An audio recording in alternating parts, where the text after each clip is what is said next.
Hey, Jeff here.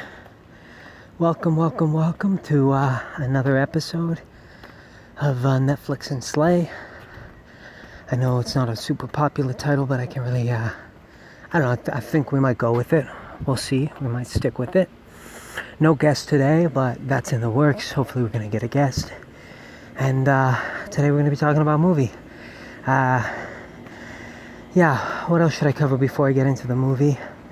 I don't know, why don't we just hop right in? Oh, I said I was going to start saying that you're getting buff with the buff, but then I started feeling a little like, that was like a little canned, and like I want this to be like natural. So, I might avoid that. But let's say for now, just in case, even though I don't feel good about it, maybe we should just try it and see. So, welcome. One second, let me just catch my breath here. Okay, welcome. You're getting buff with the buff, the movie buff. Maybe I'll think of a better way to say it. Today we're going to be covering a movie. Now, I've been talking about a few series we should do. We should start looking into the works of John Lovitz. We should start looking into the works of actors who are trying to be like him, but kind of fall short, like Seth Rogen and stuff. And, but we also have a series here I'm planning that I thought I'd pursue in light of the climate, which is like, I've been like sort of wanting to watch feminist movies and shit. I've been like attracted to that. So like, I thought I'd try it. So let's keep going on it. We've already done Brittany Runs a Marathon. We've already done, what was the other one? I forget. That Downer. Oh, that movie. A League of Their Own, starring Tom Hanks. That feminist masterpiece.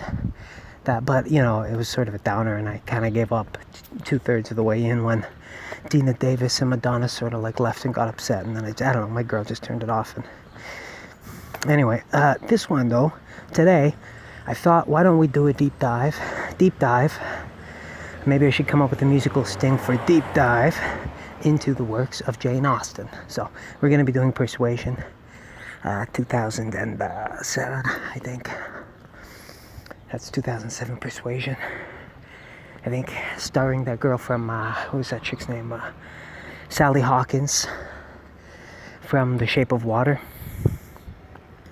Maybe we should do an episode talking about The Shape of Water, because, that title, like, water doesn't have a shape.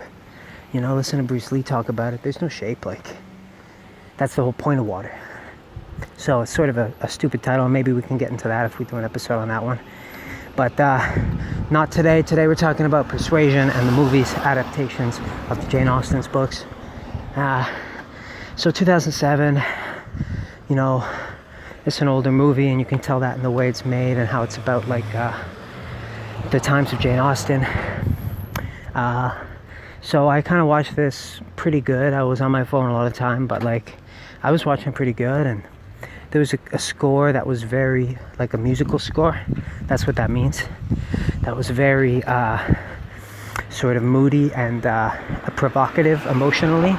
So it made me feel good to listen to, but also moody and kind of twinkly. And basically this movie was like an hour and a half or so, maybe 2 hours of edging. Basically the two main characters just kind of edged, and then at the end they finally sort of bust and like kiss. That's mostly what I got from it. It's hard with their accents, but you can follow pretty good, especially if you have the subtitles on, and probably be easier to read them if you're not just sort of browsing through your phone at the same time. But yeah, this is, people say, an important feminist work, at least the Jane Austen stuff. I don't know about this movie, but basically it was pretty good. Yeah, I think if you want to do a deep dive with me into into feminist stuff, or you're attracted to doing stuff like that, then maybe you should check it out. There's one thing that really annoyed me throughout the movie though.